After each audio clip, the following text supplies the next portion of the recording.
Cumprimento os irmãos com a paz do Senhor. Cumprimento os irmãos com a paz do Senhor. Quem está muito feliz essa noite, encontre uma pessoa bonita do seu lado e dê um sorriso para ela. Se não tiver ninguém bonito aí, pode olhar para mim aqui, ok? Eu estou muito feliz com tudo que eu tenho visto acontecer aqui no estado do Rio Grande do Sul. Eu falava agora há pouco com o pastor, o apóstolo Silvio, e ele é vacinado contra qualquer coisa, e eu disse: Deus tem te levantado nesse estado. Sucesso. Com você ninguém mexe, um homem desse tamanho, né? O povo pega no meu pé porque eu sou baixinho, mas todo baixinho é atrevido. E eu tenho uma mensagem de Deus para o seu coração hoje. Deus foi tão bom que enviou o seu diácono especial, que é a chuva. Então ninguém vai sair daqui mesmo. Eu devo pregar até as 3 da manhã hoje, ok? Os que trouxeram a Bíblia, abram ela comigo no segundo livro das Crônicas, no capítulo de número 7. Segunda Crônicas, capítulo de número 7. Tecladista, cadê aquela inspiração da outra vez? Isso. Eu sinto Deus nesse lugar. Segunda Crônicas, capítulo 7, verso 1. Quem encontrou, diga amém. E tendo Salomão acabado de orar, desceu fogo do céu e consumiu o holocausto e os sacrifícios, e a glória de Deus encheu a casa. Os sacerdotes não podiam entrar na casa do Senhor, porque a glória tinha enchido a casa do Senhor. Todos os filhos de Israel, vendo descer o fogo e a glória do Senhor sobre a casa, se encurvaram com o rosto em terra sobre o pavimento e adoraram e louvaram o Senhor, porque Ele é bom e porque a sua misericórdia dura para sempre. E a igreja diz amém? Feche a Bíblia, coloque no banco, na cadeira, na arquibancada, e pegue na mão da pessoa mais perfumada do seu lado aí. Atravesse a faixa de gás, atravesse os corredores. Se a pessoa não quiser pegar na sua mão, chuta a canela dela, manda ela para casa. Diz que dá tempo de assistir Caminho das Índias ainda. Se ficar conosco, temos um novo caminho a trilhar nessa noite. Queremos o caminho da glória e da graça do Deus Todo-Poderoso. Aperte a mão da pessoa com carinho até ela falar aleluia. Pentecostal que não faz barulho está com defeito de fabricação, não é? Deixa eu ouvir o grito de adoração da igreja gaúcha. Oremos. Pai, nós te exaltamos, nós te glorificamos. Nós entendemos que daqui a alguns momentos este lugar ficará pequeno para o tamanho da glória que o Senhor tem para enviar sobre nós. Daqui a alguns momentos o Senhor vai coroar os 9 anos de existência deste ministério, ó Pai, deste aniversário tão lindo, com fogo divino que homem não pode acender. Só o Senhor pode acender, ó Pai. Pelo que eu entendo, Senhor, os seus filhos vieram aqui desprovidos de qualquer receio. Eles querem a sua presença, eles precisam da sua manifestação. Não deixe ninguém sair daqui seco, ó Pai. Faz cair, Senhor, uma chuva aqui dentro também. Que esta chuva arrebate os nossos corações esta noite. Senhor, antes que eu comece a ministrar a sua palavra, cerque este ginásio. E num raio de 5 quilômetros, onde houver um demônio alojado, eu dou a esses demônios segundos para desaparecerem daqui. Porque se não sumirem, serão queimados pelo poder da sua glória. O segundo pedido a Deus é um pedido de atrevimento. Abre as comportas do céu sobre nós e envie do céu para a terra anjos. Que esses anjos desçam trazendo brasas de fogo nas mãos, que comecem a esparramar estas brasas entre nós. E onde houver um crente batizado com o Espírito Santo, pega ele nesta noite, Jesus, e mostra o caminho da sua presença e da sua glória. Fala conosco, agora e sempre. E a igreja diz amém. Os que podem, tomem o seu assento, aplaudindo a Jesus porque Ele é bom.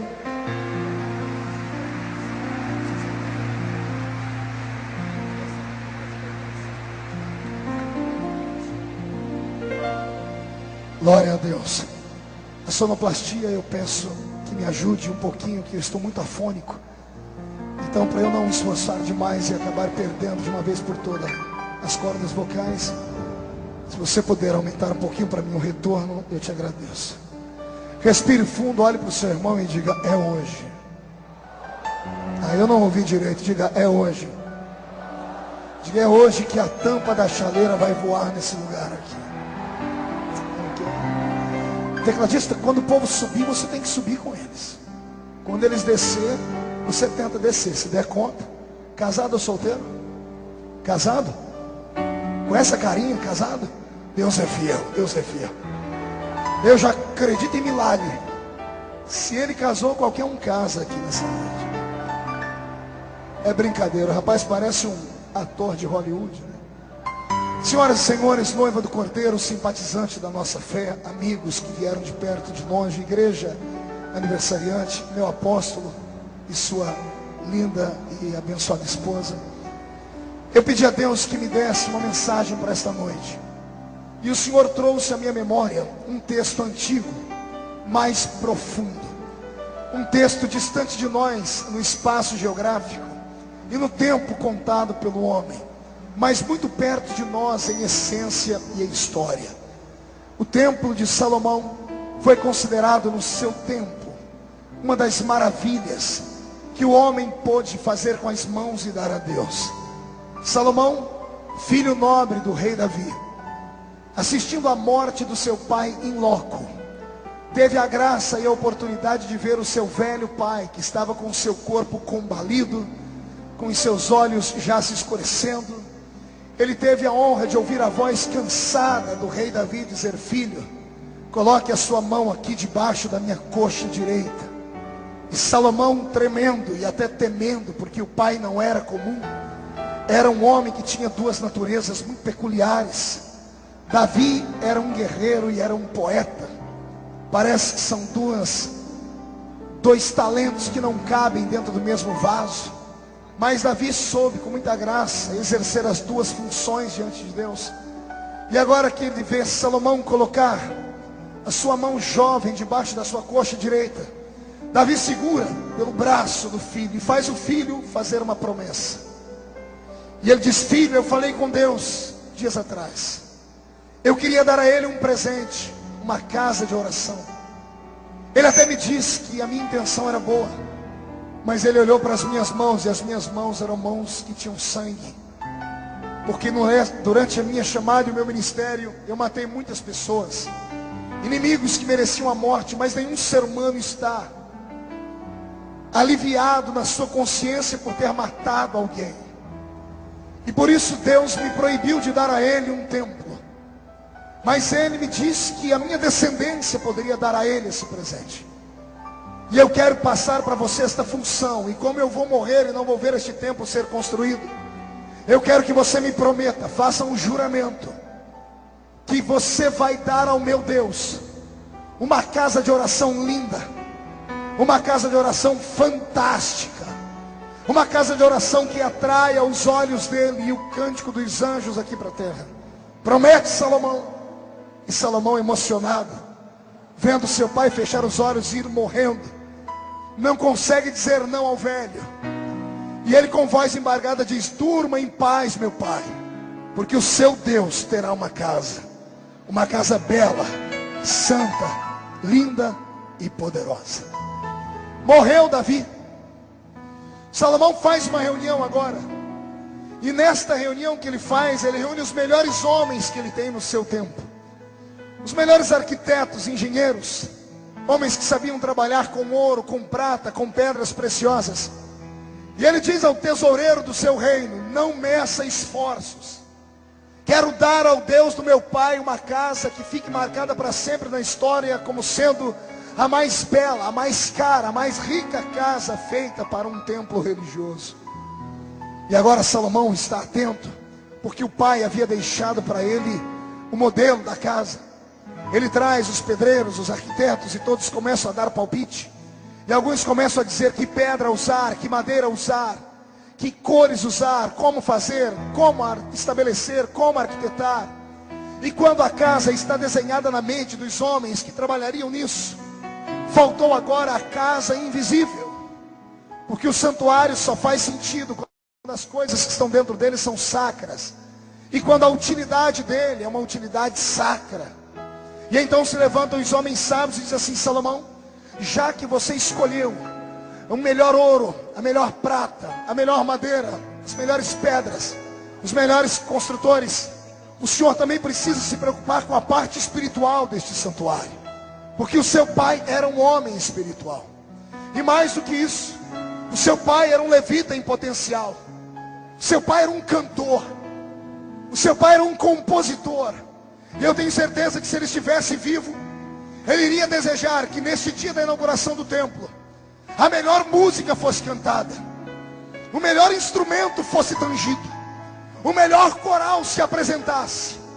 E Salomão diz: está autorizado, contrate o melhor cantor, o melhor levita, traga o melhor, porque o meu Deus merece o melhor. E alguém se levanta e diz: Salomão, temos um pequeno problema. E o rei diz: qual é o problema? O problema é que depois do seu pai só houve um outro levita que tivesse a inspiração, que tivesse a intimidade com Deus ao ponto de tocar músicas aqui e fazer Deus se mover lá em cima dos céus. E Salomão dá uma palavra: pois bem, tragam ele é vivo ainda. Alguém diz: ele é vivo, mas está proibido de ministrar. Por que ele está proibido de ministrar? Porque a nossa lei impede que o sacerdote ministre depois dos 50. Com 50 anos, a lei levítica dava direito ao sacerdote de se aposentar ou ser jubilado.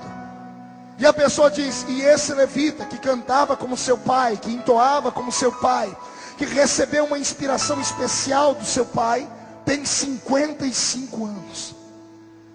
E Salomão, como era um homem regrado à lei, como era um grande líder, como era um religioso também, para não se ver ofendido e nem ofender a lei estabelecida por Moisés, ele grita dizendo: então que encontrem outro. E para isso o rei tinha ao seu lado homens que tinham inteligência para ajudá-lo a coordenar as coisas. E o homem insiste: mas não há outro. Na altura desse templo não há outro, só tem ele. E Salomão diz: mas a lei impede. Aí vem o sábio e diz assim: mas eu encontrei uma brecha na lei. Que brecha você encontrou? A lei pode ser revogada quando ela não veio direto do céu, quando ela saiu apenas do coração do líder humano.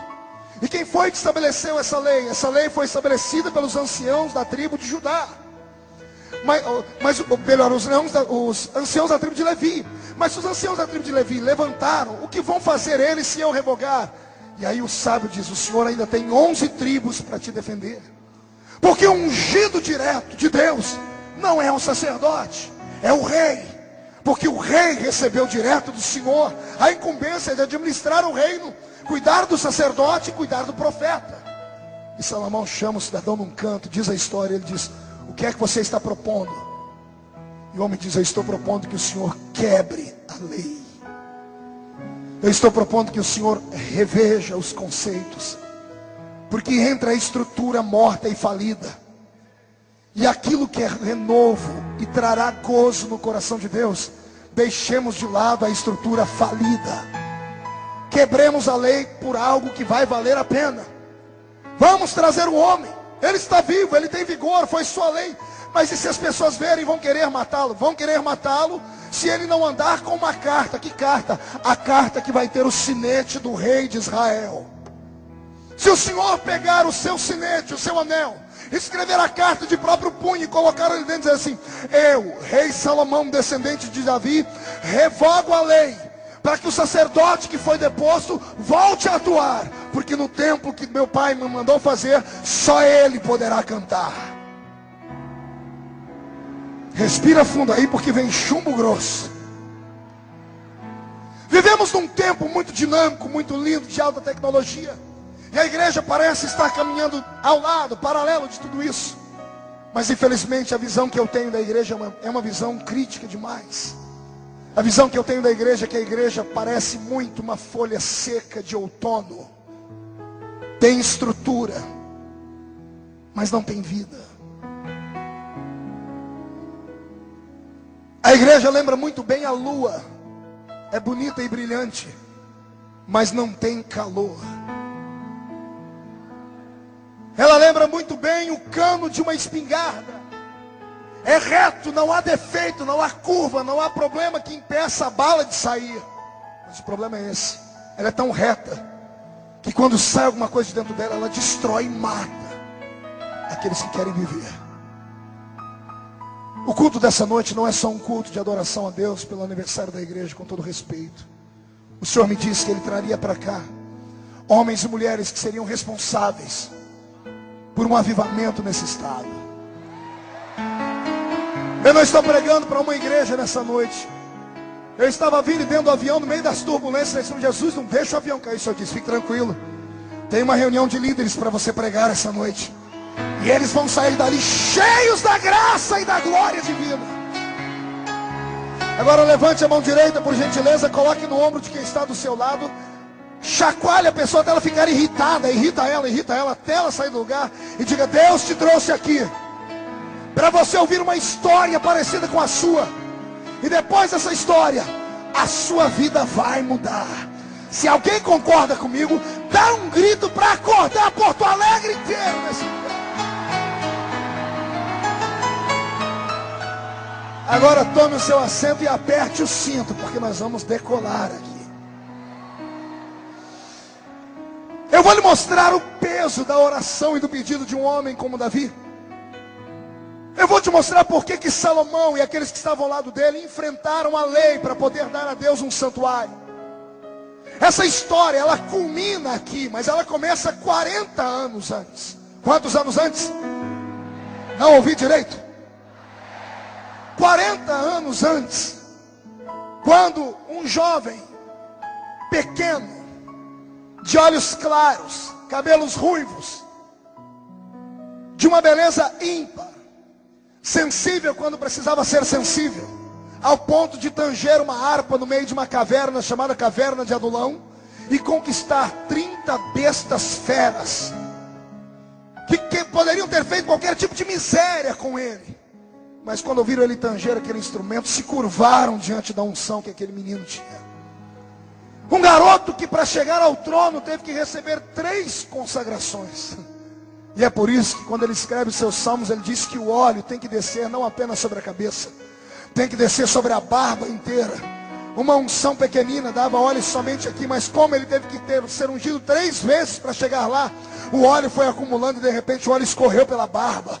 Talvez seja essa a intenção de Deus essa noite com você.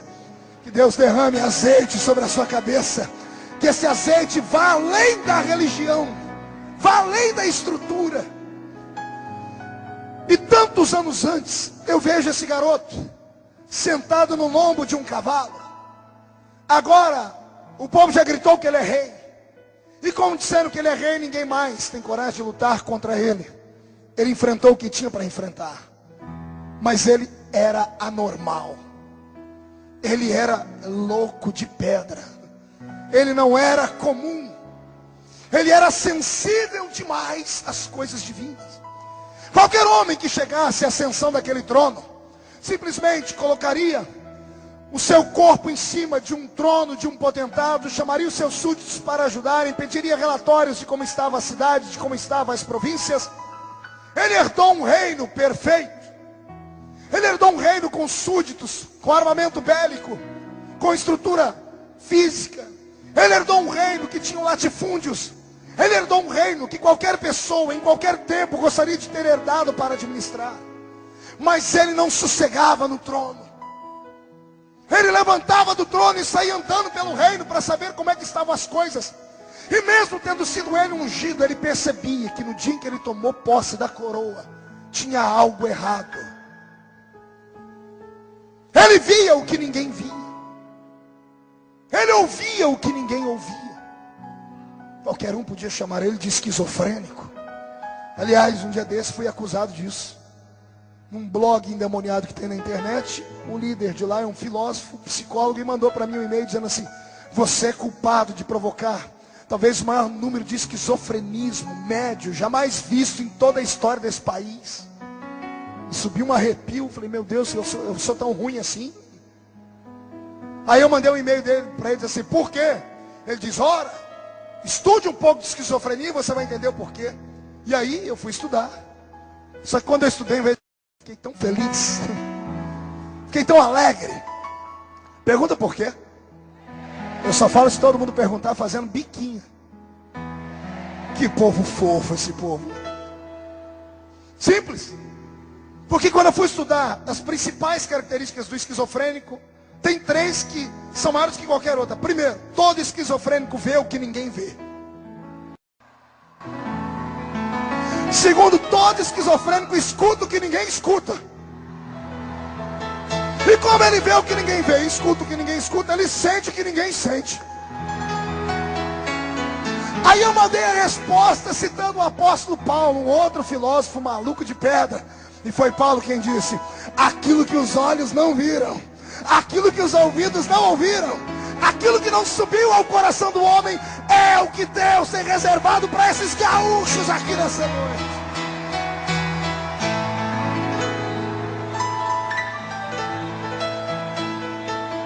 Davi era inquieto. E a inquietude dele fez ele andar pelo reino 1 vez, 2, 3. Ele fez dezenas de viagens pelas províncias e até que ele foi orar, ele disse: Deus, tem algo errado no reino. É um reino perfeito, mas está faltando alguma coisa nele.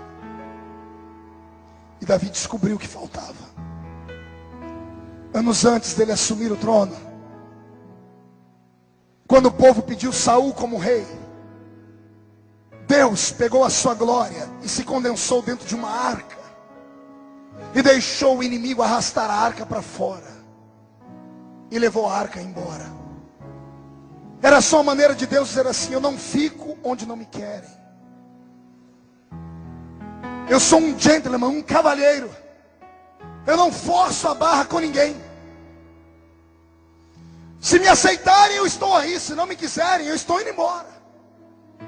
E quando Davi assumiu o reino, ele percebeu que o reino era perfeito, mas era incompleto. Você consegue fazer ou falar comigo essa complexidade aí? Consegue? O reino era perfeito, mas era... Diga para o seu irmão isso. Era perfeito, mas era incompleto. Parece um paradoxo, né? Como é que uma coisa perfeita é incompleta, pastor? Tem muitas coisas assim no mundo. O vaso que saiu da olaria agora, ele é perfeito, porque o oleiro faz ele perfeito, mas é incompleto. Só é completo quando ele é vendido, revendido, e a dona de casa ou o homem dá utilidade àquele vaso. Amém? O céu, por exemplo, é um lugar perfeito, mas é incompleto. Pergunte por quê? Ele é perfeito porque quem fez é o arquiteto supremo que não erra em nada. Mas ele é incompleto porque os moradores do céu estão tudo aqui sentados na minha frente ainda.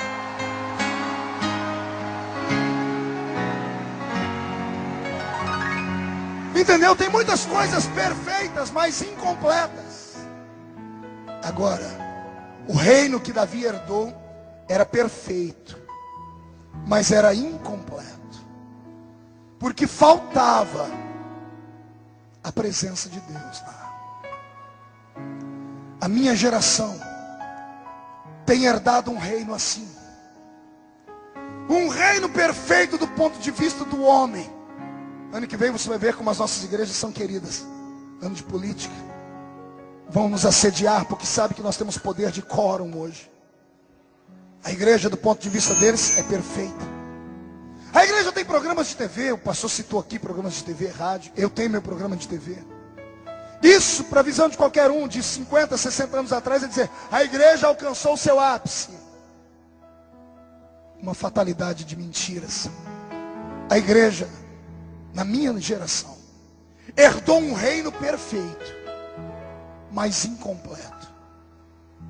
Nós temos templos, estrutura, convenções, temos teólogos, filósofos, escritores, empresários, temos ouro e prata, só não temos mais o levanta e anda.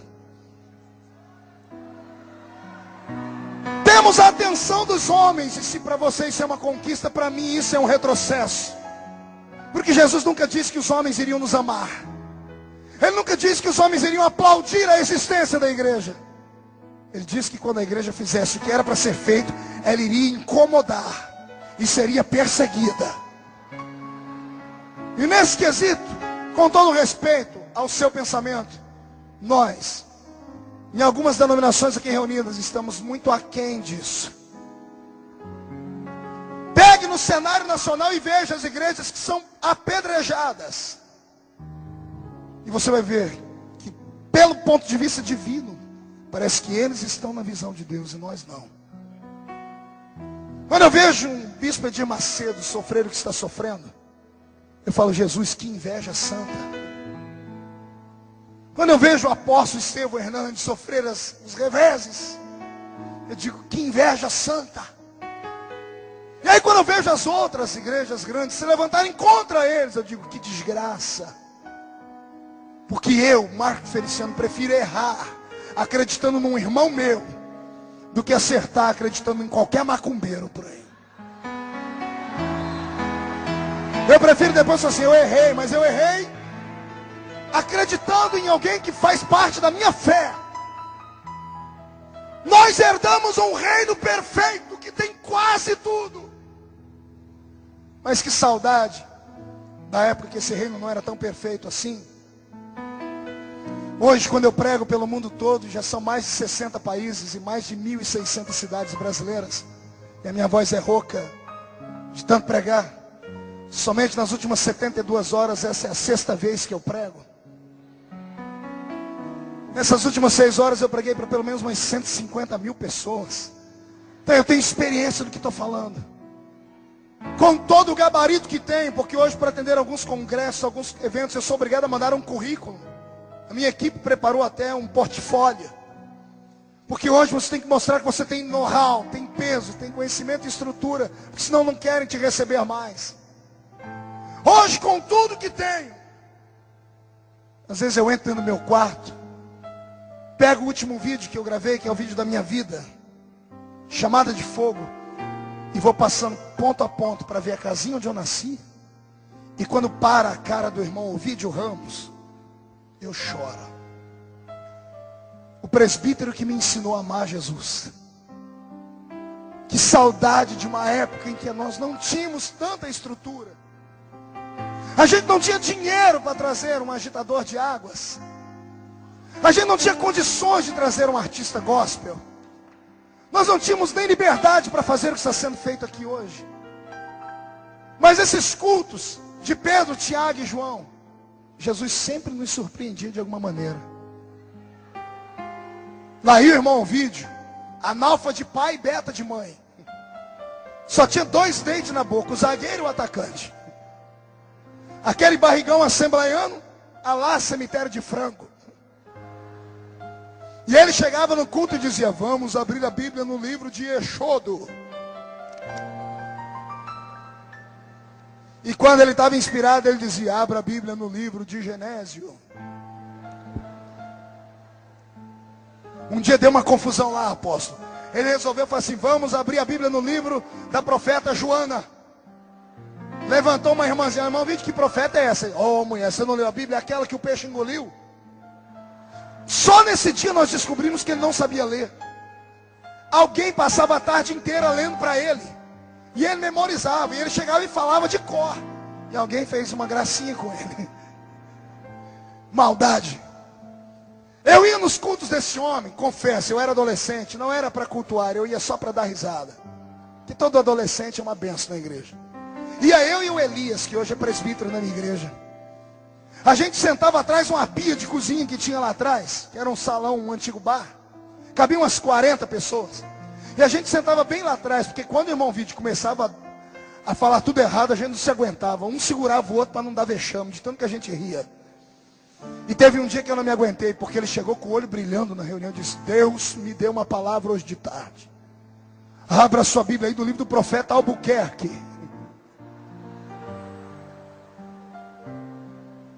Eu não me aguentei, eu quase fiz xixi na roupa de tanto que eu ri. E eu e o Elias rindo. Mas ele começou a falar de cor. E alguém disse, pô, irmão Vídeo, mas não tem Albuquerque na Bíblia? Ele disse, tem. É o homem que falou assim, ó. Aviva, ó Senhor, a sua obra. No meio dos anos, a notifica. Na ira, lembra-te da misericórdia. Quando ele recitou isso, aquilo entrou dentro do meu coração como uma chama incandescente. E nunca mais se apagou. Aquele homem não tem um terço do conhecimento, da preparação e do estudo que eu tenho. Em compensação, eu não tenho um terço da intimidade que ele tem. Eu vi cultos onde esse velho começou a ler a Bíblia de um jeito que ninguém entendia mais nada. Eu acho que nesse dia até Jesus queria rir. Ele disse: irmãos, eu estou muito cansado, trabalhei demais, então onde eu abrir eu vou pregar. Ele preparando já era um fiasco. E ele abriu, isso já tinha mais anos para frente, ele já estava aprendendo a ler um pouquinho. E ele abriu no livro de Crônicas, mas uns capítulos antes do primeiro livro. Já leu aquelas partes de 4 folhas, que nome de gente que gerou gente? Imagine, você que sabe ler, já tem hora que a gente trava, né? É um trava-língua aqueles nomes. Imagine num homem ruim de língua portuguesa. Ele começou a ler, daqui a pouco ele começou a engasgar. E eu e o Elias, a gente se matava de rir, não tinha como não rir. Só que daqui a pouco caiu um fogo na reunião.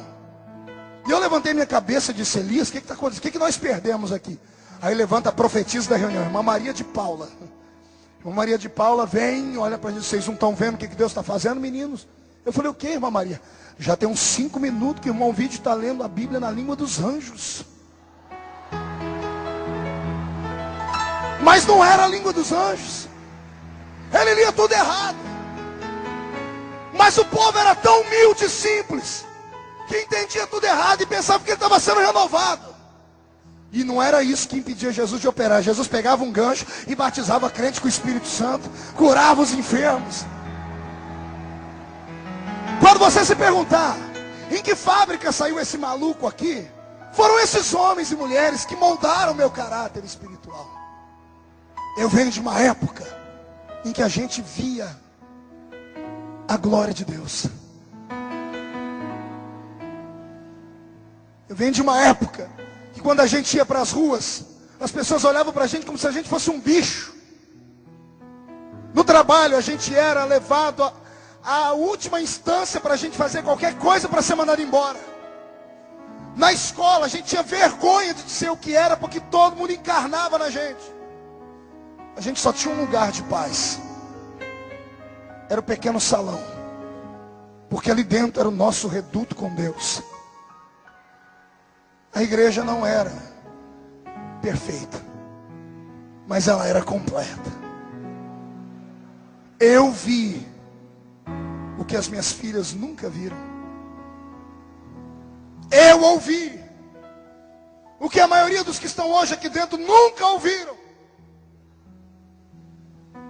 Eu venho de uma geração que quando anunciavam algum homem que vinha pregar, a gente ia para ouvir, e não eram homens que faziam festa de espetáculo.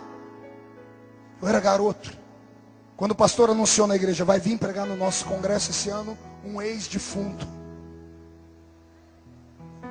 Um ex-defunto. E eu, garoto, sentei bem na frente para ver. E aí vem um homem, velho, de mais de 70 anos, chamado João de Oliveira. E João de Oliveira chega diante do ginásio e diz assim: eu já morri um dia. E eu estava nos braços de Jesus, quando a minha mulher, com 14 filhos, mandou buscar o pastor, porque já fazia horas que eu estava morto.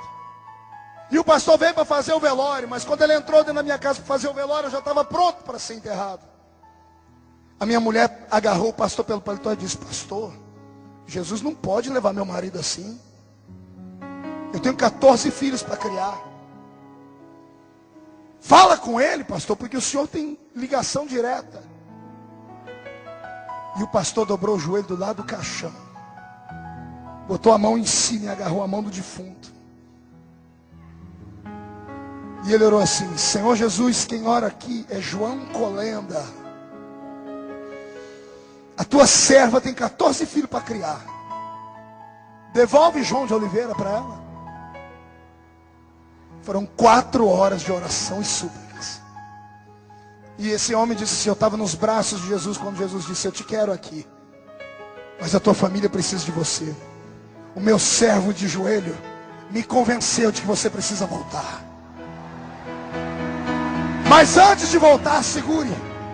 Antes de voltar, ele disse: um anjo chegou perto de mim, pegou-me pela mão e me levou primeiro ao inferno. E depois me levou ao céu, ao paraíso. E aí eu voltei para contar para vocês de que ele está voltando. Ei, a gente saía do culto com o corpo arrepiado. A gente não tinha vontade de assistir jogo, de assistir novela, de ir para shopping, de assistir cinema. A gente não via a hora de terminar o culto para ir para um canto da parede, dobrar o joelho e dizer: Deus, me dá uma experiência assim também.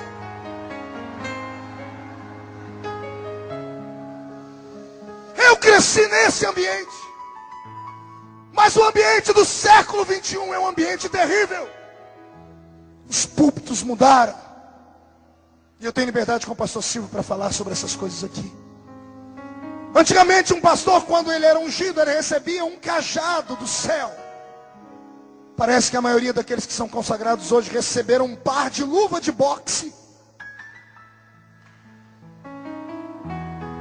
Porque ao invés de apacentar o povo, eles ficam brigando por causa de posição, por causa de dinheiro, por causa de tudo que não presta. Escute. Para os líderes do século 21, alguns, é claro que toda regra tem exceção, não se consagra mais um homem porque ele tem chamada. Primeiro, consagra o homem para ver se ele é perfeito financeiramente falando. Depois, vê se ele é alguma pessoa de bem no meio da sociedade, tem um nome ou um renome. Não se importam se ele opera maravilhas ou não. Eu fui falar com um dos maiores líderes desse país há poucos dias atrás, porque eu fui chamado, porque eu deixei durante 2 dias um cavanhaque.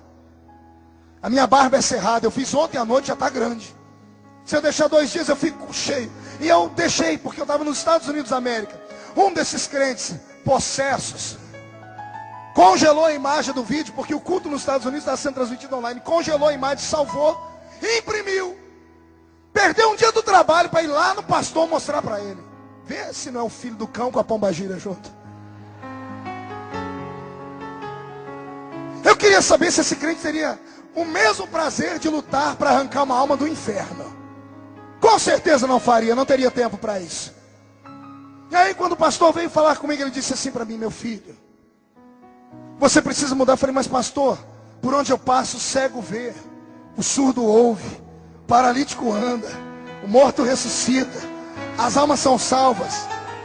Sabe o que ele disse para mim? Não me interessa. O que me interessa é saber se eu falo para você senta, você senta. Fica em pé, você fica em pé. Se eu mandar você deitar, você tem que deitar. Se eu falar rola, você tem que rolar. Eu disse: se eu não fizer isso, aí você é um rebelde, não merece estar do nosso lado. Vivemos uma época estranha. Vivemos uma época em que o reino de Deus não é tratado como o reino de Deus. Os nossos grandes líderes das grandes denominações não querem que o nosso povo pense. Dedinho de profeta para cima, bate na cuca do irmão. E se a irmã for loira, bate com um pouquinho mais de força. Diga: não querem que você pense.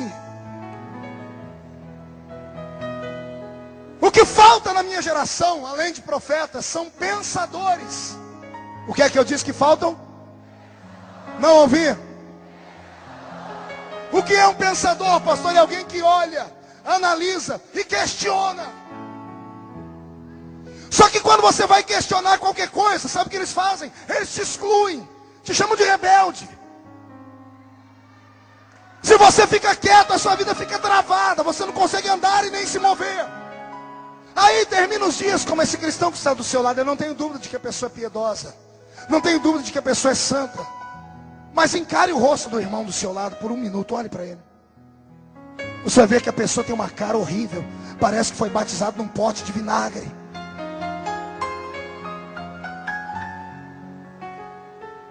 A pessoa não consegue abrir a boca nem para respirar numa reunião como essa.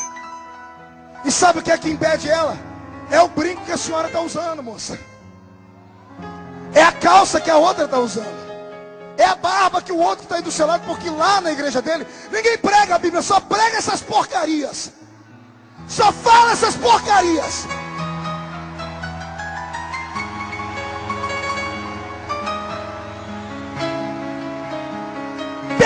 tanto tempo com asneira, com balela.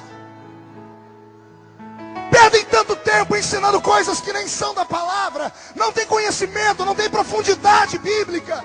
E sabe por que não tem profundidade bíblica? Porque a maioria desses que vivem fazendo isso são preguiçosos. Não tem aptidão para estudar a palavra. Não querem entrar num curso para aprender um pouquinho de Bíblia.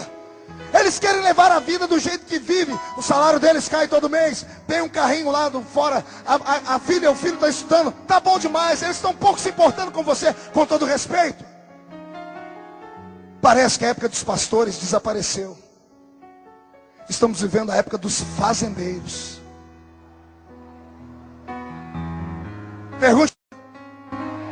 Porque pastor cuida de ovelha. Fazendeiro cuida de cabeças de gado. E cabeças de gado é o seguinte: quando está gorda e forte, mande para o abate. Se está velho e não presta, vira boi de piranha. Alguém conhece essa expressão aqui? É a expressão goiana? Quando eles iam atravessar com um boi no meio de um rio, com a boiada toda, tinham que sacrificar um boi. Pegavam um boi mais velho, sangravam ele e jogavam para as piranhas. Como o gado está com problema, está com a fitose, eles preferem matar do que cuidar. A Assembleia de Deus, igreja da qual eu faço parte. Tem algum assembleiano aqui? Vixe, vai ficar gravado, hein? O senhor vai ter que me socorrer depois, viu? O senhor me ajuda? Passamos por uma convenção há poucos dias atrás. Pergunte para o seu pastor como foi a convenção. Vê se ele tem coragem de contar para você, assembleiano. Reúna com ele, diga: pastor, me conta como é que funciona o negócio. Aí você vai ver o seu pastor engasgar 10 vezes. Eu, pastor Marco Feliciano, que tem um ministério reconhecido no mundo, não fui consagrado a pastor pelas Assembleias de Deus do Brasil, porque eles olharam para mim e disseram na minha cara: você não tem chamada. Sabiam disso? Estou revelando agora. Eu preguei no mundo inteiro como diácono. Quando descobriram que eu não era pastor, acabaram com as minhas oportunidades. E aí quando eu fui buscar ajuda, disseram: você não presta para ser pastor. Não tem chamada. Isso comigo. Mas agora na última eleição, só o estado de São Paulo consagraram 2.000 pastores. Às pressas. Pergunte para quê? Para ter peso de voto. Voto. Sabe o que é isso? Curral eleitoral. O Nordeste do nosso país. Por que ninguém investe em universidade lá em cima? Porque o Nordeste e o Norte do país definem campanha presidencial nesse país. Ninguém dá aula, ninguém dá ensino para as pessoas lá em cima. Mas toda família tem uma cesta básica. Um salário família. Por quê? Porque a pessoa com a barriguinha cheia, sem pensar, pode ser manipulada. Vê se eles fazem isso aqui no Rio Grande do Sul. Aqui não faz, porque o povo aqui é estudado.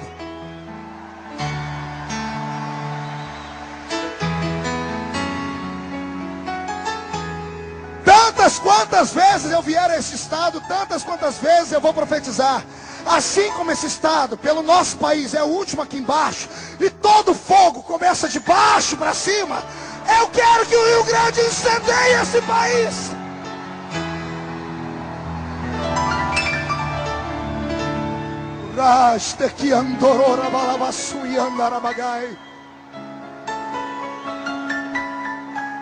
Alguém tem que falar.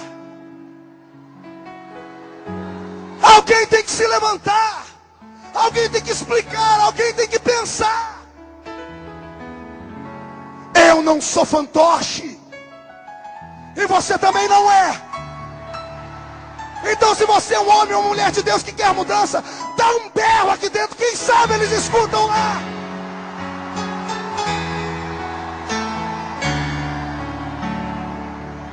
Está na hora, pastor Silvio, apóstolo, de provocarmos uma nova reforma. Eu proponho uma nova reforma. Uma reforma evangélica sacra e santa. Eu proponho uma reforma onde o Espírito Santo seja solto e os homens sejam aprisionados.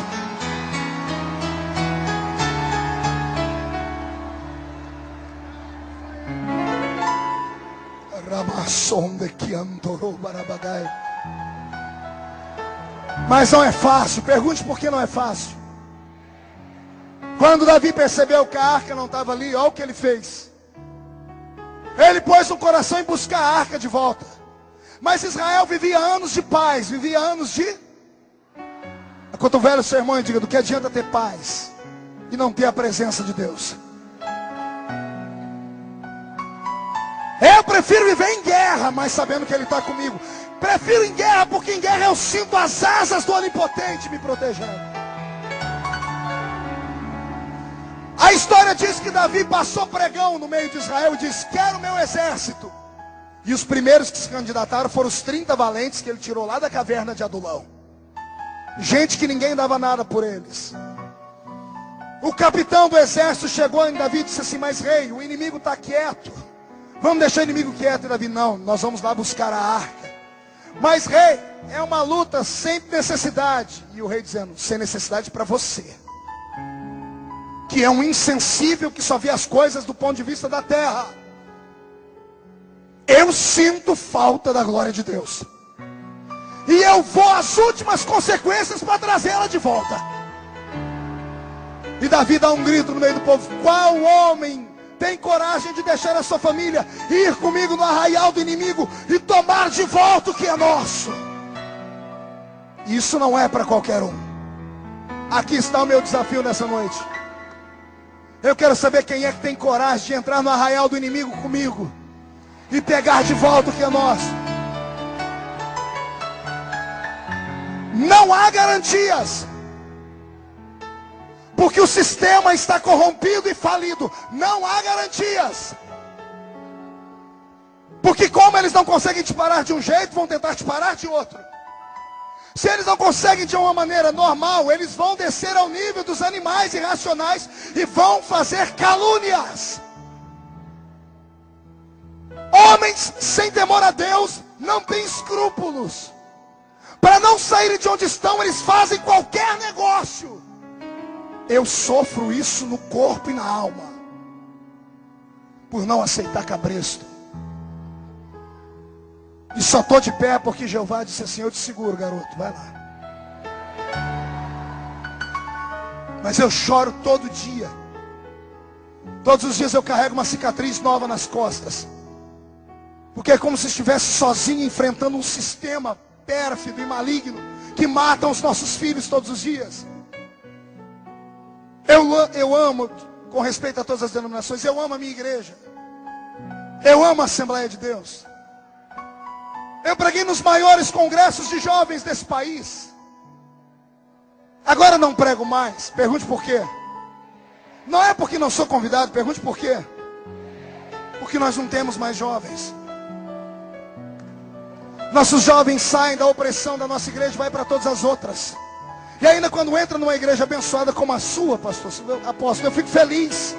Mas e quando vão para documentos hereges, quando vão para igrejas que não têm conhecimento, não tem base bíblica, não tem instrução, não tem profundidade em Deus, e ninguém parece se importar, não há garantias. Davi arquiteta um exército e eles vão para a peleja, e Deus vai com eles. A Bíblia diz que Davi, chegando lá, ele pega o inimigo de surpresa e ele consegue o objetivo dele. É claro que depois de muitas baixas, depois de muitas... Pergunte para o seu irmão: está disposto a morrer por isso? Quando eu mudei minha aparência, quando eu deixei aquele cabelo duro que eu tinha, só o sangue do cordeiro, você ri porque não era você. Pensa num cabelo à prova de chuva. E o povo ainda me chamava de Beto Barbosa. Que desgraça. Mas agora tem que engolir esse Antônio Bandeiras aqui.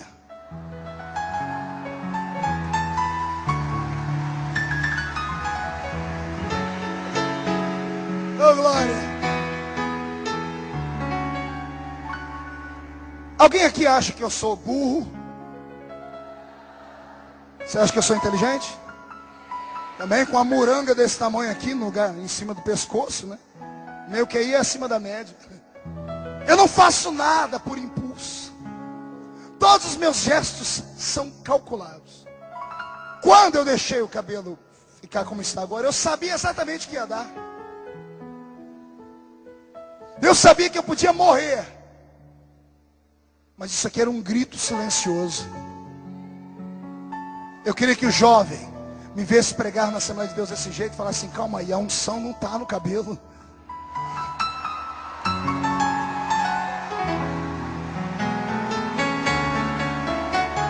Quando eu parei de usar gravata, eu queria que todo mundo dissesse assim: calma aí, a unção não está na gravata. Isso aqui é um gesto de dizer a você: Deus é maior do que a instituição, Deus é maior do que o movimento, Deus é maior do que a religião. Se você concorda comigo, tire o pé do chão e dê um grito de glória.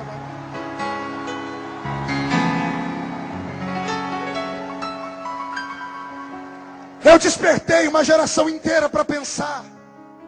Só no Orkut tem 212 comunidades feitas para mim. Uma delas tem 80 mil pessoas. Tem mais de 500 perfis falsos, porque eu não tenho tempo para aquela porcaria. Tudo lotado. Eu fico feliz, pergunto por quê. É um monte de menino querendo ser igual a mim. Está entendendo? Alguém tem que pensar.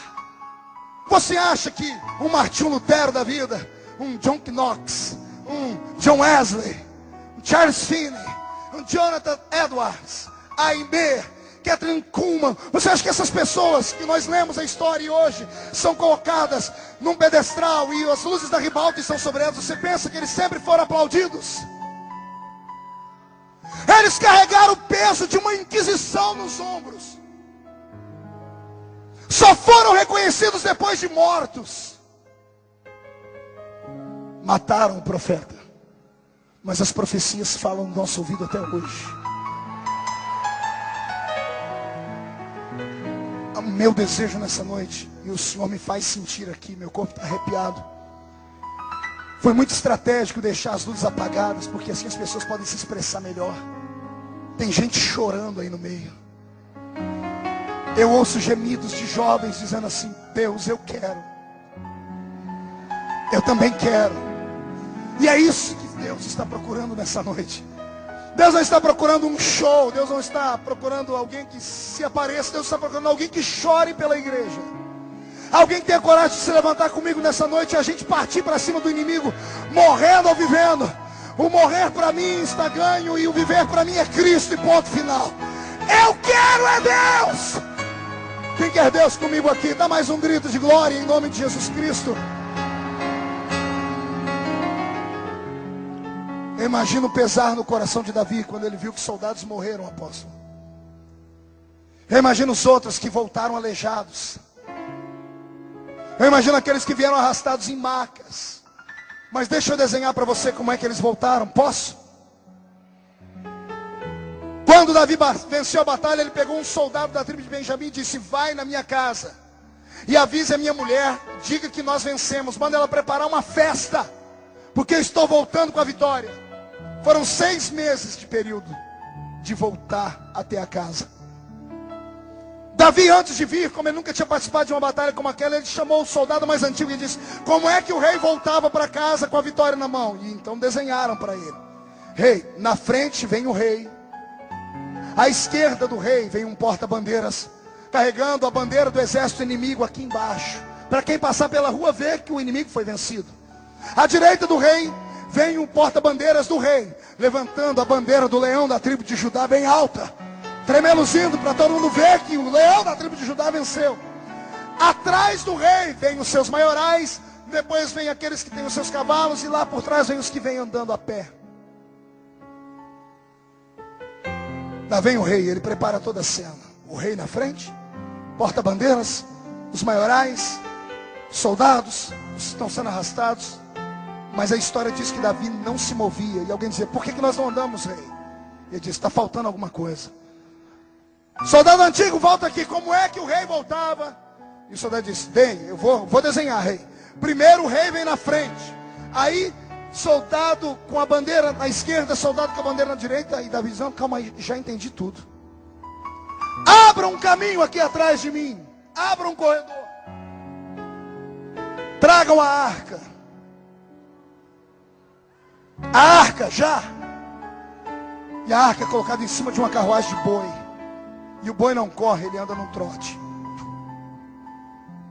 Só para atravessar o exército demorou quase 8 horas. E alguém dizendo, apresse o rei. Calados, não temos pressa. Deixe a arca vir. Quando a arca passou, os homens pararam do lado do rei. O rei disse, não pare, vão à frente. Mas rei, o rei vai à frente. Davi disse, é isso que eu estou fazendo.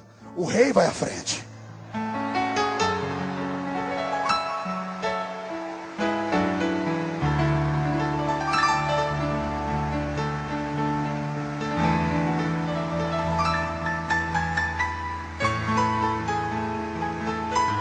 Vai preparando aí, porque nós vamos entrar no Santo dos Santos agora. A arca vai na frente, puxada por bois. O caminho era para levar apenas 2 dias ou 3. Mas eles levaram 6 meses. Eu quero dizer, ô rei, o que está acontecendo? O boi não anda. Deixa o boi aí. Ele está levando Deus para a nossa terra. Deus passou muito tempo longe de nós. Não interessa quanto tempo ele demora para voltar. Aqui na nossa frente a gente não perde ele de vista. Se demorar 1 ano, a gente vai ficar 1 ano atrás da arca. Mas a gente vai ter certeza que quando ele entrar pelo portão de Jerusalém, a gente tranca o portão e Deus nunca mais vai sair de lá. Não importa quanto tempo demore, apóstolo. Que demore 1 ano, 1 semana, 2 anos, 10 anos, nós vamos viver para ver o que nós estamos profetizando aqui.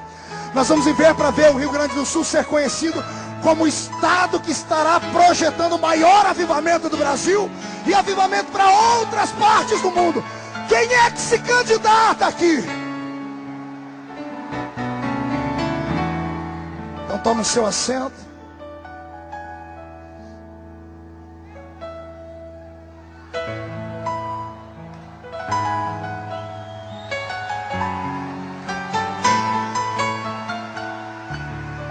Eu queria estar com a minha garganta boa. Está quase sangrando aqui.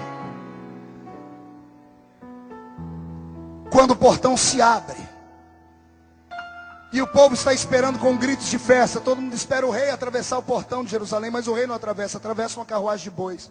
E todo mundo que já estava aplaudindo e assoviando param. E todo mundo, o que está acontecendo? Cadê o rei?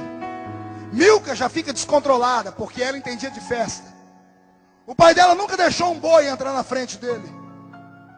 Mas quando o boi passa à frente com a arca, o rei vem atrás. Quando o rei vem atrás com a coroa, vestindo vestes de vitória, o soldado carregando a bandeira do exército inimigo aqui embaixo, a bandeira da vitória aqui em cima, o povo explode num grito, uma adoração que ensurdeceu a todos. Aquilo deixaria qualquer rei feliz, menos Davi. Porque Davi percebeu que quando a arca entrou, todo mundo ficou em silêncio. O povo já não sabia mais quem era Deus. Mas a história diz que quando Davi entrou, ele olhou o povo, ele viu que os jovens pulavam e gritavam, as mulheres também. Mas tinha só uma raça que estava de joelho no chão, vestes rasgadas e poeira na cabeça. Eram os velhos. Quando os velhos viram a arca entrando, eles não acreditaram naquilo.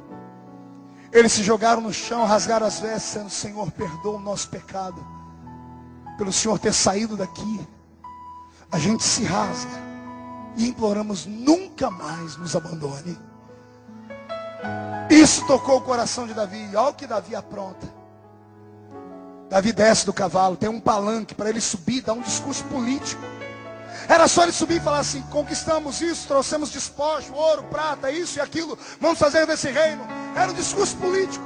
Mas ao invés dele ir para aquele lugar, ele chama os 30 dele.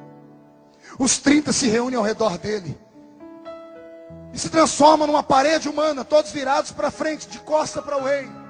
E o rei, entre eles, todo mundo está na expectativa do que está acontecendo. A única que vê é a mulher de Davi, que está em cima do 2º andar da casa pela janela. E ela vê Davi tirando a roupa de rei. Ela vê Davi tirando a coroa, tirando a roupa real. Ele fica nu e pega uma estola sacerdotal, uma roupa de humilhação que o sacerdote usava. Só tinha um buraco em cima para colocar na cabeça, e era amarrado com uma corda aqui. Quando os soldados se afastam, lá está o rei, parecendo um mendigo, O povo que está aplaudindo e gritando param. Ninguém está entendendo nada. Davi se aproxima da arca, que ainda está na carruagem de bois. Um tangedor começa a tocar um instrumento como esse garoto está fazendo. E Davi, sem dar atenção para mais ninguém, ele põe a mão esquerda nas costas, porque era assim que um judeu começava uma dança. Põe a mão direita na frente. E de cabeça baixa ele começa a dançar ao redor da arca.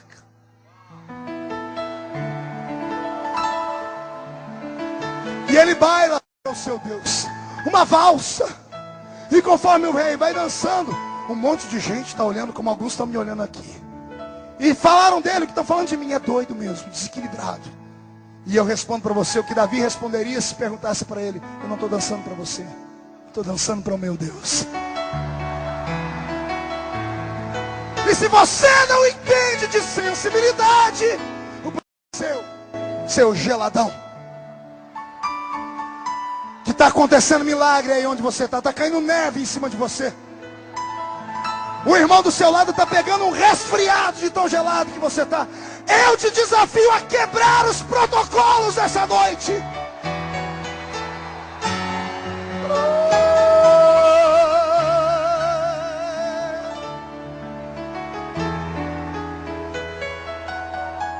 É isso que Deus quer de nós nessa noite, gaúchos.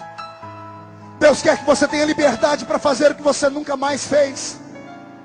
Deus quer que você tenha liberdade para nessa noite, pelo menos hoje, esquecer sua credencial, esquecer seu anel de formatura, esquecer quem é que está perto de você. Ah, pastor, mas vão falar de mim. Quem fala de você não paga suas contas. Quem fala de você não ora quando você está no vale.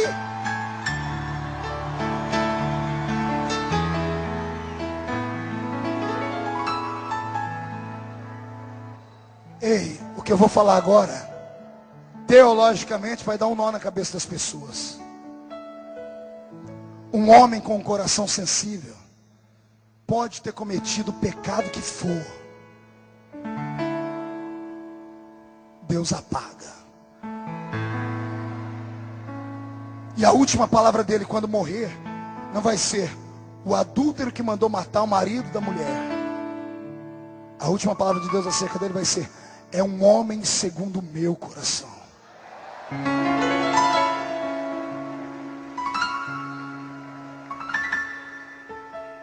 Quem dera nessa noite nós transformássemos esse ginásio num lugar de adoração de verdade. Quem dera nessa noite nós pudéssemos esquecer quem somos e só lembrar quem Ele é. E darmos para Ele aquilo que há muito tempo está trancado dentro de nós. Pastor, mas é desconfortável. É só os primeiros passos. Depois você se solta. Deus quer que você seja mais livre, mais livre, mais livre, mais livre. Deus quer que você tenha mais amor, mais amor, mais amor, mais paixão. Deus quer abrir o céu e se revelar para você. Quando Davi dança, a história diz que os 30 valentes dele, que eram homens grossos e truculentos, que ninguém dava nada por eles, só Davi mesmo para trazer eles da caverna de Adulão. Quando vem o rei dançar e todo mundo murmurar, eles tiram a roupa deles, jogam para o canto. Cadê um aqui? Me dá a mão aqui, pastor, vai ser o senhor mesmo. Cadê mais um? Cadê mais um? Vem cá, mais um, mais dois, mais três. Cadê os homens aqui? Pega aqui no meu braço. Cadê mais um? Cadê mais um? Cadê mais? Cadê alguém? Tem maluco aí? Vem cá, rápido, rápido, rápido, rápido. Tem alguém aqui da frente, tem coragem de vir? Mas tem que ser rápido, rápido, rápido, rápido. Isso, tá bom. Isso, tá bom. Isso, esses dois. É isso. E esse povo começa a dançar para Deus. E a arca começa a receber adoração e louvor. Deus quer que nós quebremos os protocolos.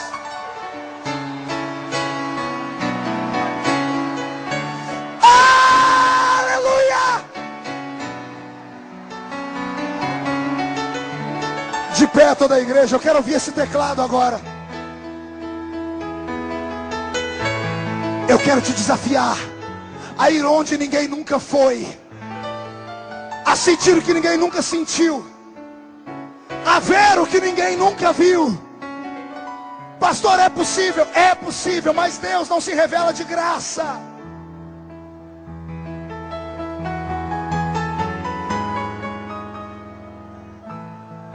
Deus não se revela de graça. Ele quer ver se você tem coragem de verdade.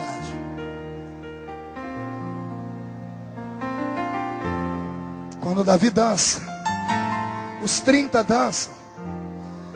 Do meio dos levitas sai correndo um garoto que ninguém consegue segurar ele. O menino rompe o meio de todo mundo. Os soldados estão tão atentos ao rei e àquela dança toda, que os soldados deixam o moleque escapar. Ainda bem, se os soldados pegam ele e matavam. O garoto corre e vai direto em Davi. Quando o soldado levanta para defender, já era tarde. Esse moço, quando chegou em casa, recebeu um outro nome. O pai dele tirou o nome de registro e colocou o nome dele de Asaf. Asaf significa Deus dele se apoderou. Quando ele tocou em Davi,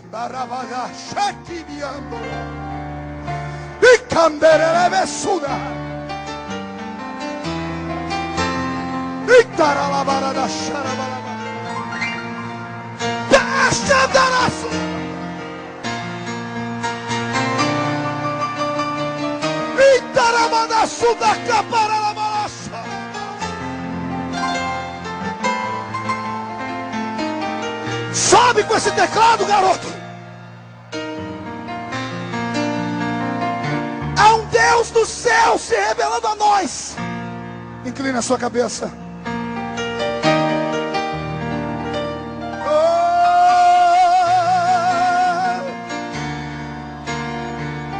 Traz a sua Shekinah aqui. Derrama a sua glória do céu, meu Deus. Deixa esse povo te sentir nessa noite. Pega eles agora.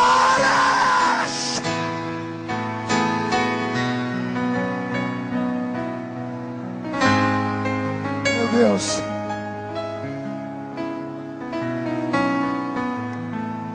Pegue na mão do seu irmão, rápido, rápido, rápido.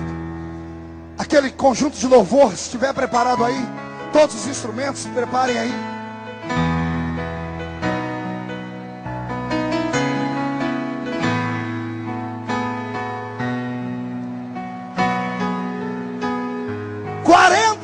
Depois, quantos anos depois?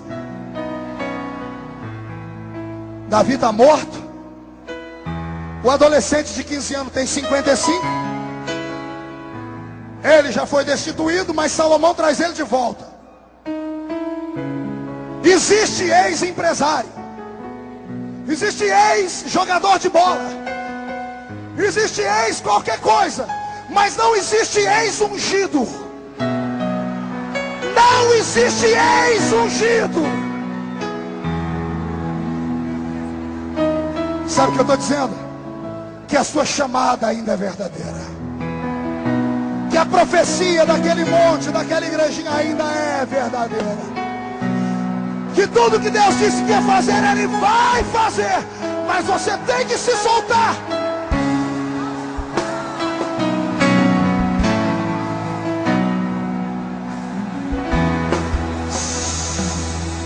Segurou a mão, olhe para mim. Segura. A mensagem vai inteira. O dia que Salomão chama esse Asaf para dar a carta na mão dele, dizendo: você pode voltar a cantar. Asaf pergunta a ele: quanto tempo eu tenho, rei, para fazer a música da inauguração? Ele diz: 7 anos. Levará 7 anos para a construção do templo. 7 anos você tem para produzir a música mais linda jamais ouvida. 7 anos, levitas. 7 anos depois, o santuário está erguido. 5 milhões de judeus estão no meio da praça. A carruagem de Salomão chega e vai entrando. Quando o rei sobe, o povo vai dizendo: lá vai o rei, lá vai uma das mulheres do rei, lá vai o sacerdote, o sumo sacerdote, lá vai os levitas, lá vai todas as pessoas importantes. Mais lento, mais lento. De repente,